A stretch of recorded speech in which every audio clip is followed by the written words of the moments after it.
Oh, hello. My spooky selection for today comes from the genre's first truly big year, 1958.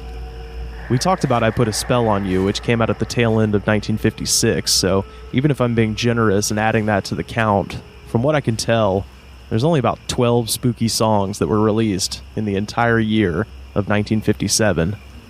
By comparison, in 1958, there were over 70. So, that begs the question, what happened? Why the explosion in spooky songs in 1958? 2 words: shock theater. In the early days of television, just like today, movie studios sold their broadcast rights to television studios. It was the very definition of a win-win for everybody.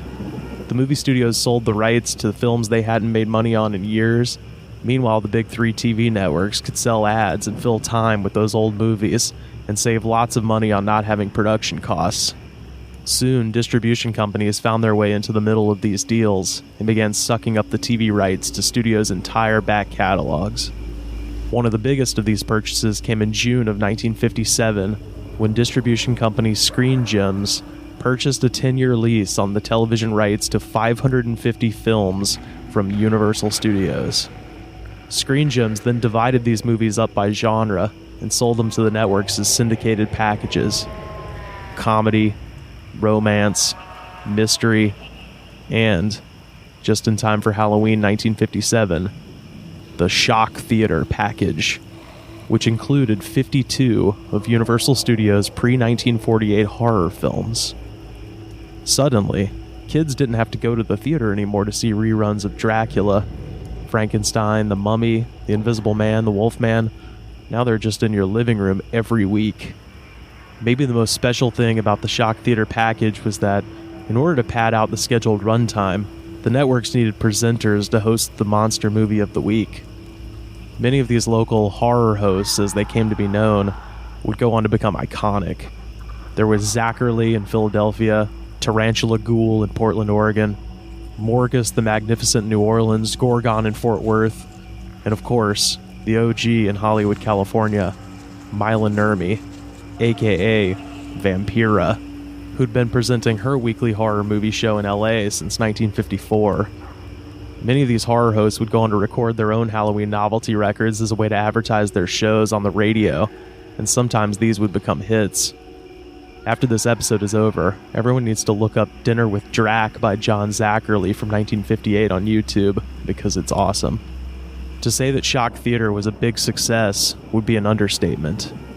As soon as they started showing these movies, viewership measurements in key television markets like New York, LA, and San Antonio showed the program boosting ratings anywhere from 38 to 1,125%.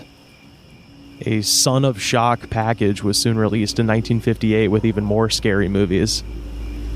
The Shock Theater craze got so big that in February of 1958, the world's first horror magazine, Famous Monsters of Filmland, was born. You might recognize their logo's font from everything Glenn Danzig has ever done.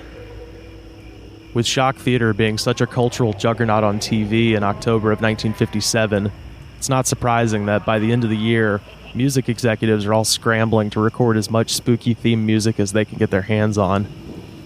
Here's just a small sampling of actual song titles from 1958. Haunted House, Creature from Outer Space, Werewolf, Gwendolyn and the Werewolf, The Mummy's Bracelet, The Invisible Thing, Uncle Willie, The Blob, The Prowler, The Monster Hop, The Vampire's Ghost, The Nightmare, Theme from a Nightmare, Dracula Cha-Cha, Screamin' Ball at Dracula Hall, Frankenstein, The Adventures of Frankenstein, Mr. Frankenstein, Frankenstein Rock, Frankenstein's Den, Frankenstein's Party, and Frankensteiner Polka. Also, 2 of my favorites that both sound like Ramones songs. One's called I Was a Teenage Creature, which is an amazing song, and the other one is Teenage Brain Surgeon, which is by Spike Jones, and as St. Levon said, I can't take the way he sings, but I love to hear him talk. Now, the 2 most famous Halloween novelty records to come out in 1958 have to be David Seville's Witch Doctor, which was the precursor to Alvin and the Chipmunks, and Sheb Wooley's One-Eyed, One-Horn, Flying Purple People Eater. These songs were so big that by the end of the year, there were more songs called The Purple People Eater Meets the Witch Doctor and Santa Claus Meets the Purple People Eater. But while they may be groundbreaking, both of those songs are annoying as hell, and I hate them. So, I'm going to play my favorite song from spooky music's first boom year. It's from a guy who was already famous at the time, so some might call this a cash grab, but this particular guy is so badass that even his naked cash grabs are great. From 1958, this is Bo Diddley with Bo Meets the Monster.